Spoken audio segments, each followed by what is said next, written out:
ओम शांति। माँ को रुलाने वाली संतान को ईश्वर कौन सा दंड देते हैं, एक कलयुगी बेटे की सच्चाई देखिए। ये तो हम सभी जानते हैं कि क्रिया की प्रतिक्रिया होती है, जो हम देते हैं वो लौट करके हमारे ही पास आता है। आज अगर आप किसी को रुला रहे हैं तो कल आपको भी कोई ज़रूर रुलाएगा, इस बात को भूल जाते हैं। और आज दुनिया में ऐसे कितने केस देख रहे हैं, और बुढ़ापे में जो माँ बाप को परेशान करते हैं, रुलाते हैं, उन्हें ईश्वर छोड़ता नहीं है, उनको भी उसका दंड मिलता है। देखिए, कहा जाता है कि ईश्वर से भी बड़ा माँ का ऋण होता है, और उसको चुकाने की बजाय उससे अगर मुंह मोड़ ले तो ऐसी मनुष्य आत्मा को भगवान कैसे क्षमा कर सकता है। तो आज सुनते हैं एक कलयुगी बेटे की सच्चाई, कैसे एक बेटे ने अपनी माँ को अकेले मरते हुए मरने के लिए छोड़ दिया। लोग इतने खुदगर्ज कैसे बन जाते हैं, क्यों अपने कर्तव्य से विमुख होकर के भाग जाते हैं।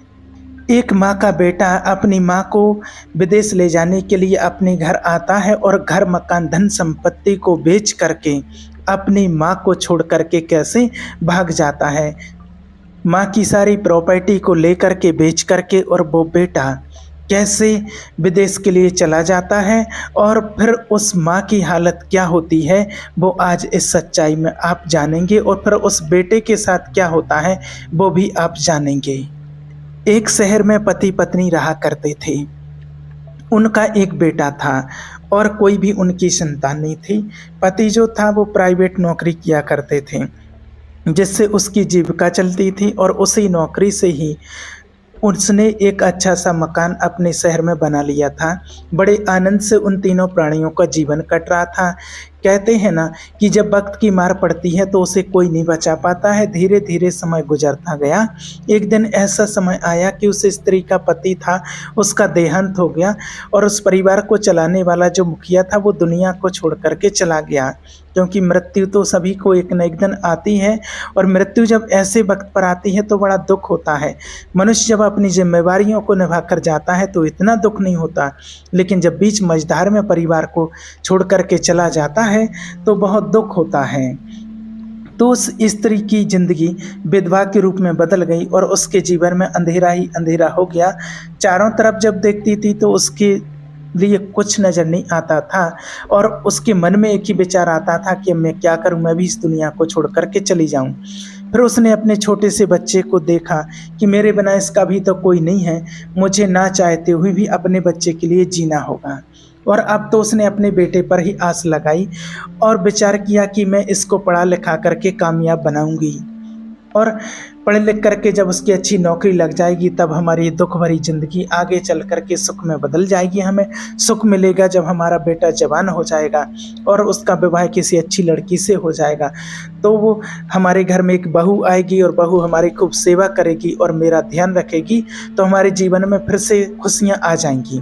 ये विचार करने के बाद वो माँ अपने बच्चे की अच्छे से देखभाल करने लगती है, अच्छे स्कूल में पढ़ाने लगती है। वो इधर उधर काम करके अपने बेटे की फीस भरती थी। पति जो पैसा छोड़ गए थे वो कुछ दिन के बाद पैसा समाप्त हो गया। फिर घर का खर्च पैसे चाहिए, और पढ़ाई के लिए बच्चे के लिए पैसा चाहिए। उस सारा भार उस माँ के ऊपर आ गया।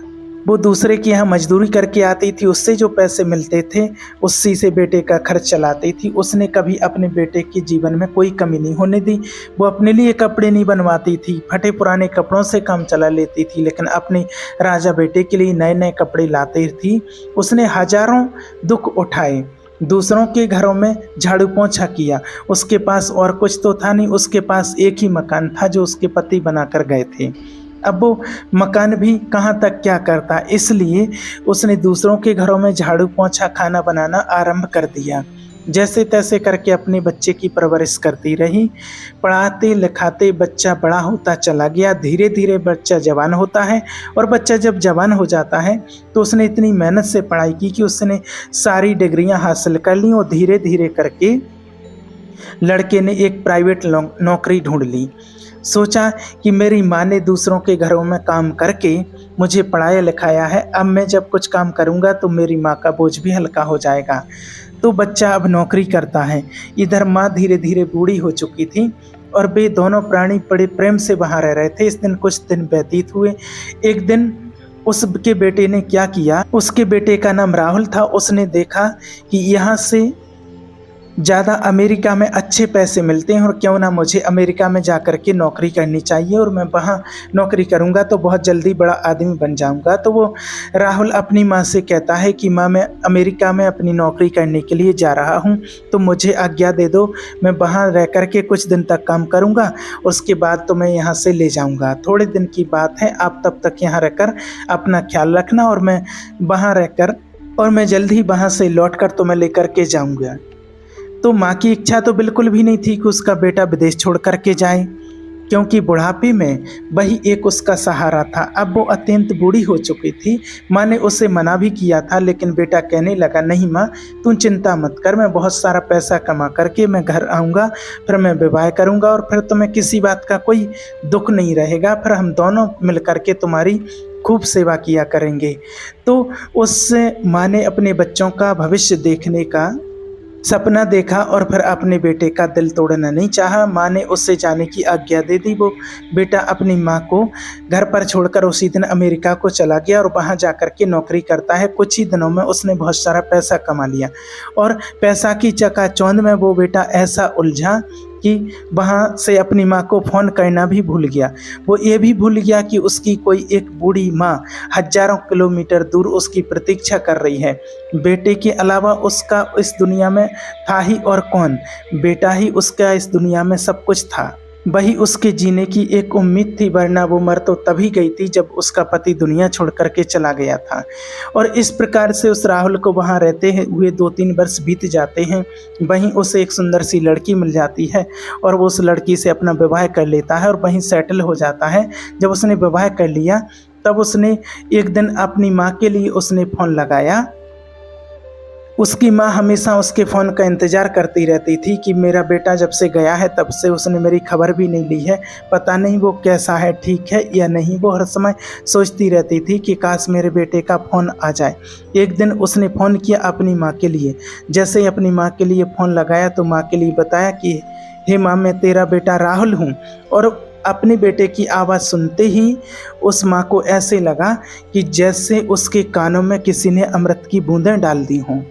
खुशी से उस माँ का हृदय प्रफुल्लित हो उठा। खुशी से उसकी आंखें भर आईं। एकदम से पूछने लगी, बेटा तू कैसा है? तू जब से गया है तब से तूने खबर भी नहीं ली मेरी। अच्छा तू बता, तुझे कोई परेशानी तो नहीं, कोई तुझे दुख तो नहीं है? बेटा कहने लगा, नहीं माँ, मुझे कोई परेशानी नहीं है, कोई दुख नहीं है, तू बता तू कैसी है? तो माँ कहती है कि मैं ठीक हूँ, आज तेरा फ़ोन आ गया तो मैं और ज़्यादा अच्छी हो गई हूँ। तुम बेटा अपना ख्याल रखना, मेरे पास कब आएगा? जवाब दिया, माँ तू चिंता मत कर, मैं बहुत ही जल्द तेरे पास आऊँगा। और यही बताने के लिए मैंने तुझे फ़ोन किया है कि मैंने यहाँ एक बहुत सुंदर लड़की से विवाह कर लिया है। जैसे ही माँ ने अपने बेटे के मुख से ये बात सुनी तो उसको बहुत बुरा लगा, उसे धक्का सा लगा। माँ तो सोच रही थी कि मेरा बेटा जब घर आएगा तो मैं अपने हाथों से अपने बेटे का सेहरा बांधूंगी कि दुनिया देखेगी कि मेरा बेटा दूल्हा बन करके जब शादी करने के लिए जाएगा। और हर माँ बाप का सपना होता है और आज मेरे सपने को मेरे बेटे ने धूल में मिला दिया। माँ ये बात सोच सोच करके माँ दुखी हो गई और चुप हो गई। उधर वो बेटा पूछता है कि माँ तुम चुप कैसे हो गई? क्या मेरी शादी की बात सुनकर तुम्हें खुशी नहीं हुई? माँ कहने लगी, नहीं बेटा, ऐसी बात नहीं है, तुम्हारी खुशी में ही मेरी खुशी है। अगर तुमने विवाह कर लिया तो अच्छा ही किया, तुम दोनों आराम से खुश रहो। बेटा बोला, माँ तुम चिंता मत करो, तेरी बहू ऐसी वैसी नहीं है, लाखों में एक है, तू जब देखेगी तो तुम खुश हो जाएगी। तो ऐसी बातें सुन करके माँ हंसने लगी। माँ बहुत खुश हो गई। इसके बाद वो राहुल अपनी माँ से कुछ और बातें करता है और फ़ोन काट देता है। उस दिन के बाद में फिर उस बेटे ने दोबारा कभी फ़ोन नहीं किया। बेचारी बूढ़ी माँ इधर इंतज़ार करती रही। अपने बेटे का इंतज़ार करते करते उस माँ को 5 साल बीत गए। 5 वर्ष के बाद वो बेटा फिर एक दिन फ़ोन करता है तो माँ उधर फ़ोन उठाती है। बेटे की आवाज़ सुन कर के फिर माँ खुश हो जाती है। उसके बाद माँ कहती है कि बेटा तू कब आएगा? तेरा इंतज़ार करते करते 5 साल बीत गए और 5 वर्ष के बाद आज तूने फ़ोन किया, तुझे मेरी याद नहीं आती है? तू घर कब आएगा? मैं कब तक तेरा इंतज़ार करूँगी? रोज़ इंतज़ार करती, राह देखती, तुझे जो खाने वाली वस्तु है मैं उसे रोज़ बना करके रख देती हूँ कि पता नहीं तू अचानक कब आ जाए। और मुझसे वो वस्तु तू खाने के लिए मांगने लगे, इसलिए मैं रोज़ उसे बना करके रखती रहती हूँ, लेकिन तू आता ही नहीं है। तो वो राहुल कहता है, माँ तू चिंता मत कर, 5 दिन के बाद मैं तेरे पास आ रहा हूँ। और तेरे लिए एक और खुशी की बात है कि तेरा एक पोता भी हो गया है। तेरा पोता 4 साल का हो गया है और वो पूछता है कि मेरी दादी कहाँ है, मुझे दादी को देखना है। इसलिए है माँ, मैं तुझे बुलाने के लिए आ रहा हूँ। अब चिंता की कोई बात नहीं है, अब मैं तुझे हमेशा के लिए अपने पास बुला रहा हूँ। अब तुझे अकेला नहीं रहना पड़ेगा, हमेशा हमारे साथ रहेगी। तू जल्दी तैयार हो जा माँ, तू मना मत करना। अब सब मिल कर के यहीं पर रहेंगे, आराम से ज़िंदगी गुजारेंगे। बेटे के अपने शब्द सुन कर के वो माँ बड़ी प्रसन्न हो जाती है और कहती है कि बेटा एक बात कहूँ, बुरा ना माने। लड़का बोला, हाँ। तो वो माँ कहती है कि तूने बेटा पैसा तो बहुत कमा लिया होगा, अब बहू और बेटे को, पोते को लेकर के यहीं आ जा, मेरे पास आ जा। तो बेटा कहता है, नहीं माँ, वहाँ क्या करूँगा, यहाँ मेरी अच्छी खासी नौकरी है, यहाँ बहुत अच्छा लगता है। देखो मैं आकर यहाँ तो मैं भी बुला कर के लाऊंगा और बची कुछ ज़िंदगी यहीं अपनी पोते और बहू के साथ में गुजारना। तो माँ कहती है कि ठीक है, अच्छा ये बता कि तेरे वहाँ अमेरिका में मंदिर वगैरह है कि नहीं, मुझे रोज़ मंदिर जाना होता है भगवान की पूजा करने के लिए। बेटे ने कहा, हाँ माँ, मंदिर है, अपने घर से थोड़ी ही दूरी पर मंदिर है। तेरी बहू गाड़ी भी चला लेती है और तुझे वो रोज़ मंदिर भी ले जाया करेगी, तुझे कोई तकलीफ नहीं होगी। तू एक बार मेरे साथ आकर के तो देख। और बेटे के बार बार कहने पर उसकी माँ अमेरिका जाने के लिए हाँ कर देती है। उसके बाद फोन कट जाता है। इधर माँ रोज़ उसका इंतज़ार करती है, इंतज़ार करते करते उसे रुका नहीं जाता है। उसे लगता है कि बेटा 5 दिन का बोल रहा था, 5 दिनों के बाद वो आ जाएगा। 2 दिन बीत चुके हैं। इधर माँ अपने बेटे के लिए अच्छी अच्छी मिठाइयाँ बना करके रखती है और इधर क्या होता है, 3 दिन के बाद में बेटा जो था वो आ जाता है और अपनी कुंडी खटखटाता है गेट पर और माँ को लगता है कि मेरा बेटा ही होगा और माँ दौड़ी दौड़ी दरवाजे पर गई। दरवाज़ा खोला तो अपने बेटे को पाया। बेटे को देख करके वो एकदम से खुशी से भर उठी और वो राहुल कहने लगा कि देखो माँ, मैं आ गया हूँ। बड़ी खुशी से वो माँ अपने बेटे को अंदर बुला करके ले गई और अपने बेटे को बाहों में समेट लेती है, बार बार पुचकारती है, कहती है, बेटा कितने दिन हो गए जब से तू यहाँ से गया था, तू ऐसा नहीं था, अब तो तू बहुत लंबा हो गया है और तेरा शरीर बहुत अच्छा हो गया है। आज माँ ने अपने पुत्र को हृदय से लगाया और खुशी के आंसू बहाने लगी। तो माँ ने अपने बेटे पर अपनी ममता को बरसाना शुरू किया। जो उसने मिठाइयाँ बना कर रखी थीं बुला करके बेटे को खिलाई। उसके बाद भोजन बनाया, दोनों माँ बेटे ने साथ साथ भोजन किया। राहुल ने कहा, बेटा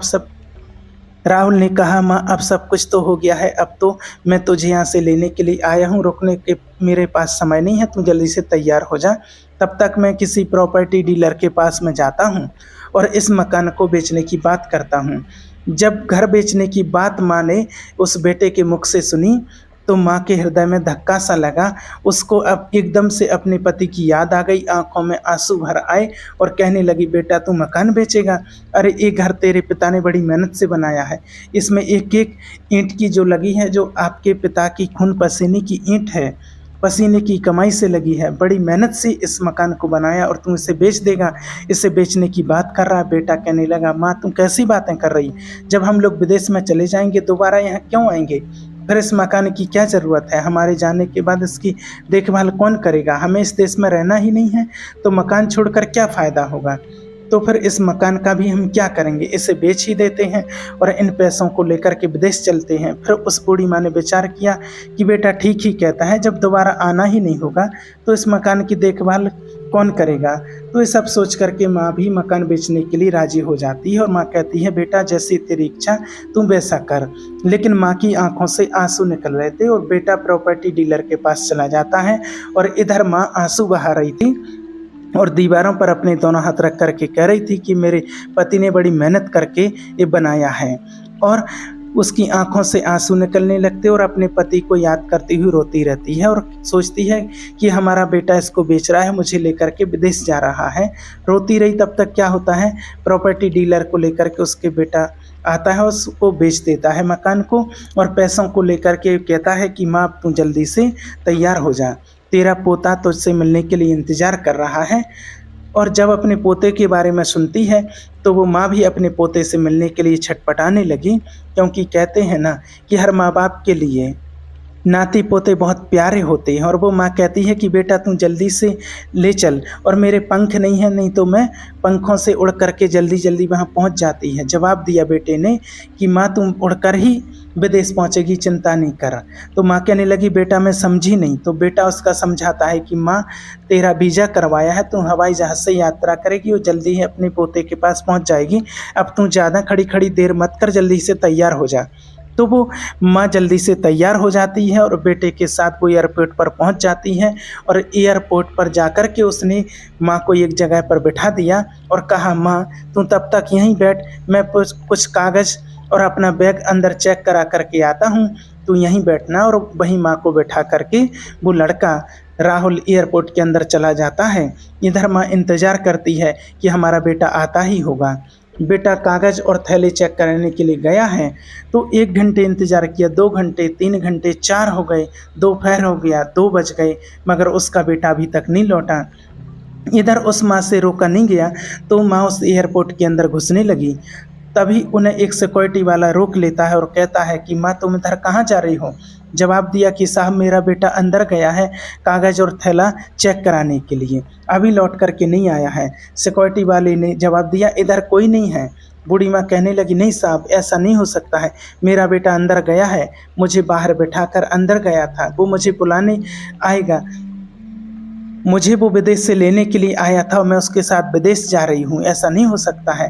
तो सिक्योरिटी वाले ने जवाब दिया कि तेरे बेटे का नाम क्या था। तो उसने जवाब दिया कि मेरे बेटे का नाम राहुल है, उसे देखो ना, वो अंदर ही होगा। तो फिर वो सिक्योरिटी वाला रजिस्टर में चेक करता है कि राहुल नाम का कोई यात्री उसमें था ही नहीं। उसमें लिखा था कि राहुल नाम का यात्री सुबह 10 बजे की फ़्लाइट से अमेरिका के लिए चला गया है। सिक्योरिटी वाले ने बताया कि माँ तेरा बेटा तो यहाँ से कब का जा चुका है, वो तो सुबह 10 बजे ही यहाँ से अमेरिका के लिए जा चुका है। जब उस सिक्योरिटी वाले के शब्द सुने तो उस माँ का कलेजा फट गया। माँ के हृदय में ऐसा धक्का सा लगा, उसका गला रुंध गया। इस माँ के लिए एक खबर बहुत बुरी खबर थी और माँ की आंखों से आंसू बहने लगी और बैठ कर के रोने लगी, फकक फकक कर रोने लगी। सोचने लगी कि वाह मेरे लाल, तू आज मुझे धोखा दे करके चला गया।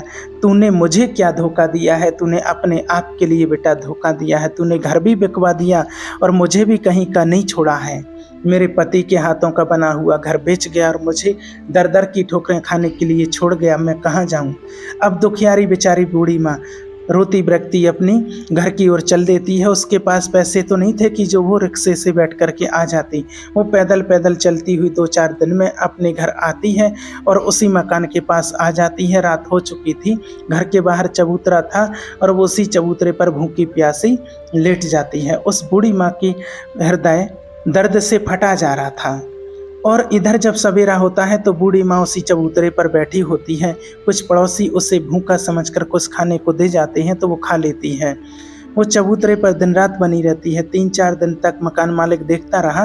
फिर मकान मालिक ने कहा कि अरे माँ, इस चबूतरे पर बैठी क्या कर रही है, तू यहाँ क्यों ठहरी है, ये मकान अब तेरा नहीं रहा, अब यहाँ से जाओ, इसको हमने खरीद लिया है।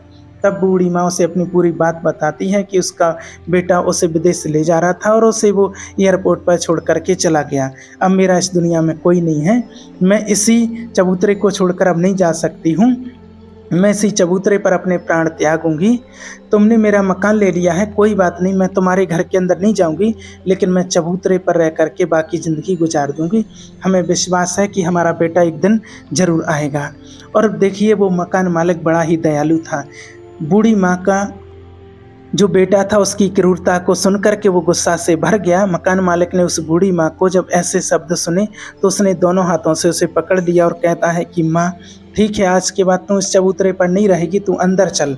इस मकान में कई कमरे हैं, एक कमरा मैं तेरे नाम करता हूँ, आराम से रह। जब उस मकान मालिक के शब्द सुने तो उसने पकड़ लिया माने कि बेटा अपने पराए हो गए और पराए आज अपने हो गए। इस कलयुग की संतानें कैसी हैं, जो अपना खास कैसा है कि जो अपना खास होता है वो तो छोड़ देता है और जो पराया होता है वो अपना लेता है। जिसे मैंने अपने खून से सींचा था वो हमें धोखा दे करके चला गया और जिसे मैं जानती भी नहीं वो हमारा सहारा बन गया। वो माँ उस मकान मालिक को आशीर्वाद देने लगती है, मेरे लाल तुम जुग जुग जियो, हमारा तो खून छोड़ करके चला गया लेकिन तूने मुझे अपना लिया। कहते हैं इस दुनिया में अपने पराये हो जाते हैं और पराये अपने बन जाते हैं। ये बात सुनकर के उस बूढ़ी माँ का मकान मालिक उस बूढ़ी माँ से कहने लगा, हे माँ तू कैसी बातें कर रही है, एक कमरा तो दूर की बात है, मैं ये मकान ही पूरा तेरे नाम करता हूँ। फिर वो माँ को लेकर के अंदर जाता है। बूढ़ी माँ उसी मकान में रहने लगती है। वो मकान मालिक खूब सेवा करता है। कुछ समय के बाद में वो जो माँ थी वो प्राणों को त्याग देती है और हमेशा के लिए दुनिया से चली जाती है। उस मकान मालिक ने अपनी माँ की तरह उसका अंतिम संस्कार किया। इधर में क्या होता है, उसका बेटा जो विदेश में था राहुल, अपनी माँ को धोखा दे करके चला गया था। जो उसकी औलाद जब जवान होती है तो उसके लिए भी वही सब देखने को मिलता है जैसे उसने अपनी माँ के साथ किया था। उसके बेटे, उसकी बहू उसका अपमान करते हैं, उसे मारते पीटते हैं। एक दिन उन्होंने मार पीट करके उसे घर से निकाल दिया। वो भी दर दर का भिखारी हो गया। तब उसे अपनी माँ की बहुत याद आई कि मैं अपनी माँ के लिए मैंने धोखा दिया था, उसी का आज मुझे इन नतीजा मिल रहा है। वही कि जो हम देते हैं वो लौट करके हमारे पास जरूर आता है, क्रिया की प्रतिक्रिया जरूर होती है। जब उसकी पत्नी और बेटे ने घर से बाहर निकाल दिया तो उसने सोचा कि अब मैं अपने देश जाऊंगा और हमने मकान तो अपना बेच दिया है, मैं कहाँ रहूँगा, हमारी माँ कैसी होगी, कहाँ रहती होगी, जीवित होगी भी या नहीं। अगर जीवित होगी तो मैं अपनी माँ के चरणों में गिर कर के उससे क्षमा मांगूंगा, वो मुझे ज़रूर क्षमा कर देगी। मैंने तो उसे एयरपोर्ट पर छोड़ दिया था, मैं उसे कहाँ ढूंढूंगा। इस प्रकार जब वो अपने देश में आता है और वहीं पहुंचता है जहां उसका पुराना मकान था, तो आकर के पड़ोसियों से पूछता है कि हमारी माँ कहाँ है। तो पड़ोसी बता देते हैं कि तेरी माँ तो बहुत समय पहले ही दुनिया को छोड़ करके चली गई। पर सब लोग उसके लिए बार बार उसके ऊपर थूकते हैं, उसके लिए धिक्कारते हैं कि तेरे जैसे बेटे को धिक्कार है, परमात्मा तेरे जैसी औलाद किसी को ना दे। फिर तो वो और बुरी तरह से रोता है क्योंकि उसके जीवन में रोने के अलावा कुछ और नहीं बचता है। तो ये बात सच है कि जो अपने माँ बाप को रुलाता है, दुख देता है, वो कभी सुखी जीवन नहीं जीता है। कहते हैं कि चाहे अपने माँ बाप से लड़ लेना, झगड़ लेना, लेकिन अपने माँ बाप को कभी छोड़ कर के मत जाना, उनको कभी रुलाना मत। अगर आप अपने जीवन दाता को ही रुलाओगे तो तुम्हारे जीवन में कभी सुख शांति नहीं आएगी। तुम्हारी संतान भी कभी तुम्हारे साथ वैसा ही व्यवहार करेगी। ये तो बदला है। अगर आप अपने माता पिता की सेवा करोगे तो आपकी संतान भी आपकी सेवा अच्छी करेगी। आप जिंदगी में चाहे कितने भी ऊंचे उठ जाना, लेकिन अपने माँ बाप का स्थान जरूर बना करके अपने हृदय में और घर में रखना। जिसने अपने हृदय में माता पिता का स्थान दिल से बना करके रखा है, उसी ने संसार में सब कुछ पाया है। जिन्होंने अपने माँ बाप को ठुकराया है तो उनकी संतान ने भी उनको जरूर ठुकराया है। यही यहाँ की सच्चाई है और यही प्रकृति का नियम है। इसलिए हमेशा याद रखिएगा कि जो हम दूसरों को या अपने माँ बाप को देते हैं वो लौट करके हमारे पास ही आता है। इसलिए कभी किसी के साथ और ख़ास करके अपने माता पिता के साथ कभी ऐसा व्यवहार ना करें, उनकी आंखों में कभी आंसू ना आए। ओम शांति।